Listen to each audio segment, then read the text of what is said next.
अस्सलाम वालेकुम, welcome back नाजरीन व्यूवर्स। आज हम बात करेंगे मौलाना फजलुर रहमान की करप्शन के ऊपर। मौलाना फजलुर रहमान पाकिस्तान की मजहबी सियासी जमात जमीयत उलमा इस्लाम ग्रुप के मरकजी अमीर और इसी जमात के साबिक सरबराह और सूबा खैबर पख्तूनख्वा के साबिक वजीर आला मौलाना मुफ्ती महमूद के साहबजादे हैं। वो पाकिस्तान मुस्लिम लीग नून के हुकूमत और पीपी के भी इत्तेहादी रहे हैं, जबकि इससे पिछली हुकूमतों में भी बतौर रुकन कौमी असम्बली कश्मीर कमेटी के चेयरमैन भी रहे हैं।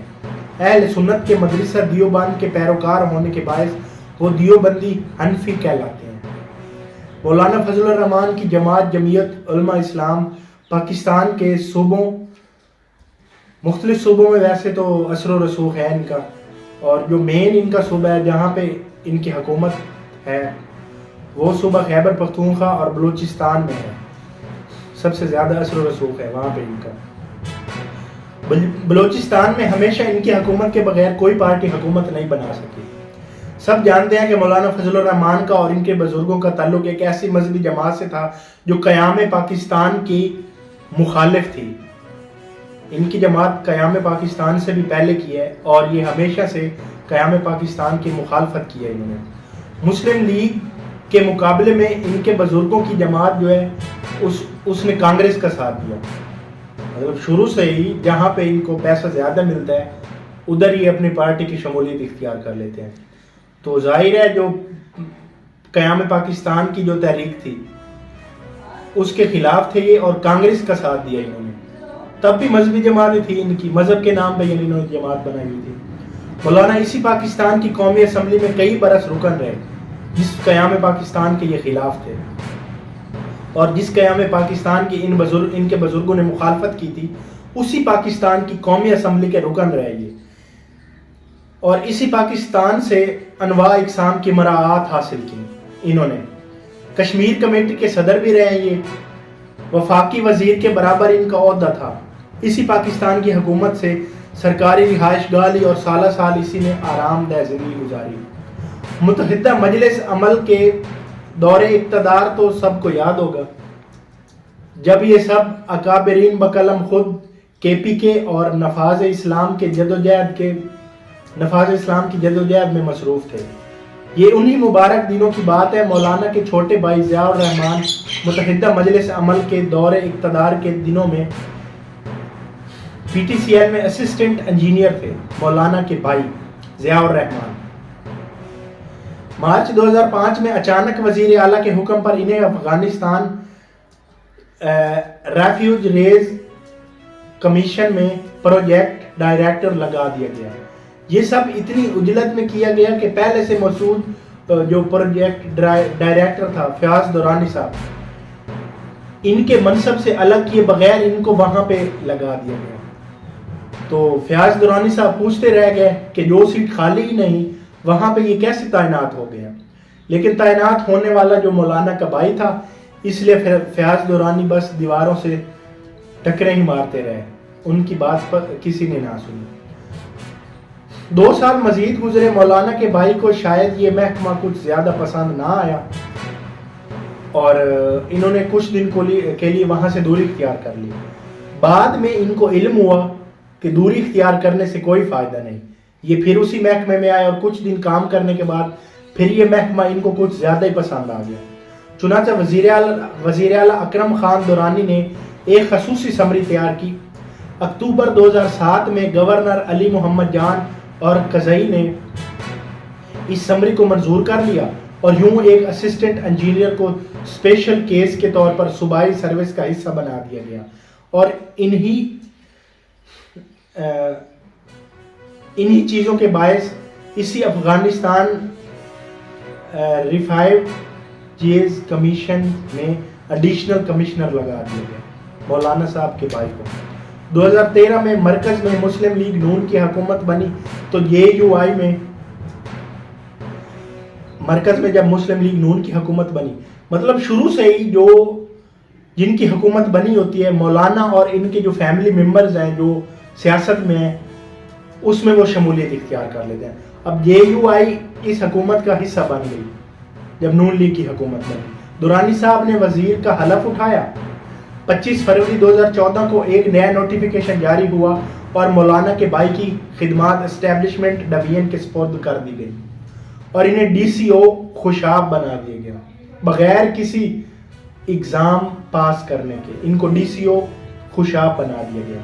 एक असिस्टेंट इंजीनियर मुकाबले का इम्तिहान दिए बगैर सिविल सर्विस का हिस्सा भी बन गया और DCO भी लग गया। अप्रैल 2016 में असिस्टेंट इंजीनियर माफ़ कीजिए DCO साहब की खिदमात सैफरान के हवाले कर दी गई और सैफरान ने इन्हें कमिश्नर अफगान रेफ्यूजीज के ओहदे पर तैनात कर दिया गया। ये ग्रेड 20 की पोस्ट थी जो मौलाना के भाई की खिदमत में पेश कर दी गई प्लेट में डालकर। मोहम्मद अब्बास खान चिंखारा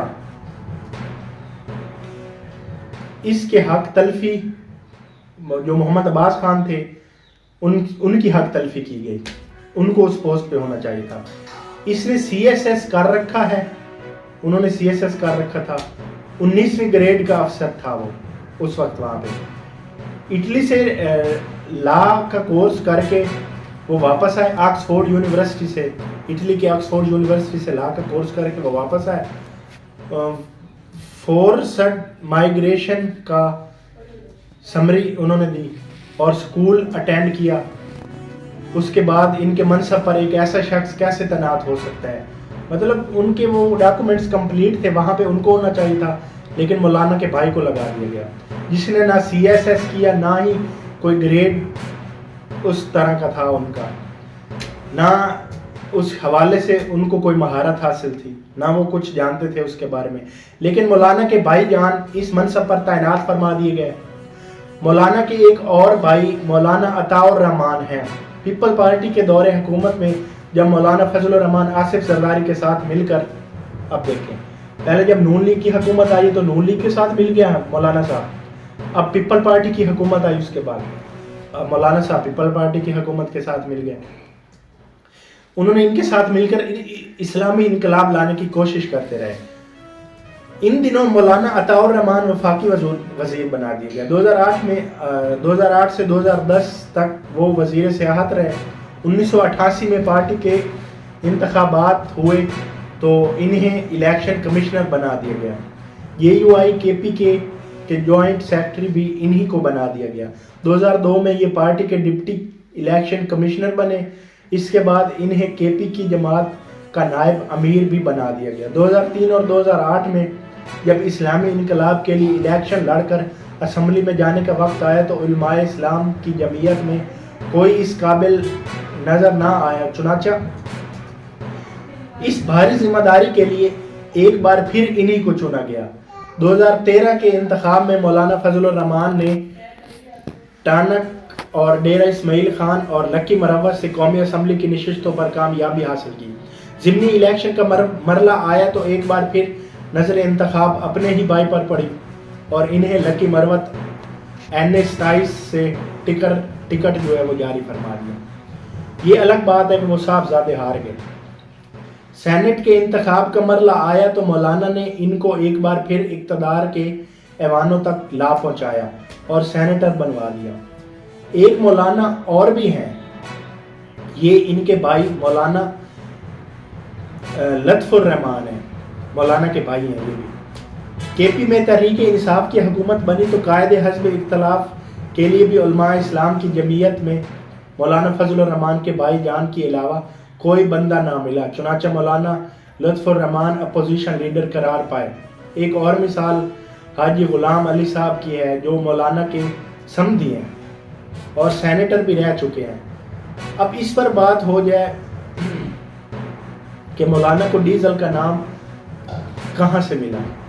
अब हम इस पर बात करेंगे कि मौलाना को डीजल पहली बार किसने कहा था और अब तक इनको डीजल ही पुकारा जा रहा है। मौलाना फजलुर रहमान को माजी में भी इनके सियासी मुखालिफिन की जानिब से इसी नाम से पुकारा गया। ये नहीं कि अब इमरान खान साहब इनको डीजल कहकर पुकारते हैं, माजी में भी जो मुखालिफिन थे इनको डीजल कहकर पुकारते थे। वो बात कुछ इस तरह है कि शायद बहुत कम लोगों को मालूम हो कि इस नाम के पीछे कहानी क्या है। آج ہم آپ کو بتائیں گے. اگر آپ ہماری ویڈیو دیکھ رہے ہیں تو آپ کو پتہ چل جائے گا کہ ان کو ڈیزل کیوں کہا جاتا ہے. جس تناظر میں اس کا استعمال کیا جاتا ہے وہ یہ ہے کہ کیا اس میں کوئی صداقت ہے یا نہیں ہے. یہ بات بھی ہم آپ کو بتائیں گے آج. سب سے پہلے یہ جاننا ضروری ہے کہ مولانا کے لیے یہ نام کس تناظر میں استعمال ہوتا ہے. اس حوالے سے سینئر صحافی و تجزیہ کار حامد میر نے بتایا کہ 90 کی دہائی 1993 سے 1996 تک میں جب بے نظیر بھٹو کی حکومت آئی تو مولانا فضل الرحمان ان کے اتحادی تھے. مطلب یہ آپ تاریخ اٹھا کے دیکھ لیں, جب بھی جس کی بھی حکومت رہی ہے مولانا فضل الرحمان اسی کے اتحادی رہے ہیں. ابھی حکومت ہے نون لیگ کے ساتھ ہے, الیکشن ہونے والے ہیں, پی ٹی آئی کی حکومت آئی ہے, جو بھی جیت گیا مولانا فضل الرحمان کی حکومت اس کی اتحادی ہوگی. شروع سے یہ لوٹے رہے ہیں مولانا صاحب. جب تو ان کی حکومت تھی تو مولانا فضل الرحمان ان کے اتحادی تھے اور اس وقت وہ خارجہ امور کی کمیٹی کے سربراہ تھے. حامد میر کے مطابق اسی دوران افغانستان میں طالبان کی حکومت آ گئی تو مولانا فضل الرحمان پر اپوزیشن جماعتوں نے, جن میں پاکستان مسلم لیگ نون بھی شامل تھی, یہ الزام لگانا شروع کر دیا کہ مولانا نے طالبان کو ڈیزل کے پرمٹ فروخت کیے ہیں. بعد میں جب پرویز مشرف 2002 کے انتخاب میں حصہ لے رہے تھے تو پاکستان مسلم لیگ کوآپ نے یہی الزام دہرایا. حامد میر نے بتایا کہ مولانا فضل الرحمان کے لیے یہ نام پہلے کالم نگار عطا الحق قاسمی نے اپنے کالم میں استعمال کیا تھا, اور اسی کالم میں اس الزام کا ذکر بھی تھا جو مرحوم جنرل ریٹائر نصیر اللہ خان بابر بے نظیر بھٹو کے دوسری حکومت میں وزیر داخلہ تھے, اور انگریزی اخبار دا نیوز کو 2007 میں دیے گئے ایک انٹرویو میں انہوں نے ڈیزل پرمٹ کا بھی ذکر کیا تھا. انہوں نے بتایا تھا کہ مولانا فضل الرحمان نے ڈیزل پرمٹ لینے کا میڈیا کے سامنے خود تصدیق کی. نصیر اللہ بابر نے ایک سوال کے جواب میں دا نیوز کو بتایا تھا کہ مولانا فضل الرحمان اتنے مطالبات کرتے تھے کہ ایک مرتبہ میں نے ان کے سامنے بے نظیر سے کہا تھا کہ مولانا کو اسٹیٹ بینک کی چابیاں دے دیں تاکہ ان سے جان چھوٹ جائے. جو پرمٹ وہ اسٹیٹ بینک سے حاصل کر کے آگے فروخت کرتے ہیں, ان کو آپ چابیاں ہی دے دیں تاکہ وہ پرمٹ یہ خود ہی اٹھائیں اور آگے فروخت کریں, اور کوئی بھی ان کو اپروول کی ضرورت نہ پڑے کہیں سے بھی. تو یہ ہے ان کی کہانی, کیسے انہوں نے اپنے بھائیوں کو اور سپورٹ کر کے, اور جیسے ان کی حکومت کسی کی بھی حکومت آتی ہے کوئی بھی پارٹی ہو چاہے وہ, تو یہ ان کے اتحادی بن جاتے ہیں, اس میں شمولیت تھی.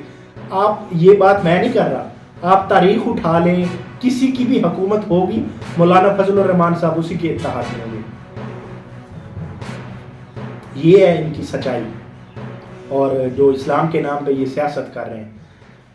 ملتے ہیں نیکسٹ ویڈیو میں.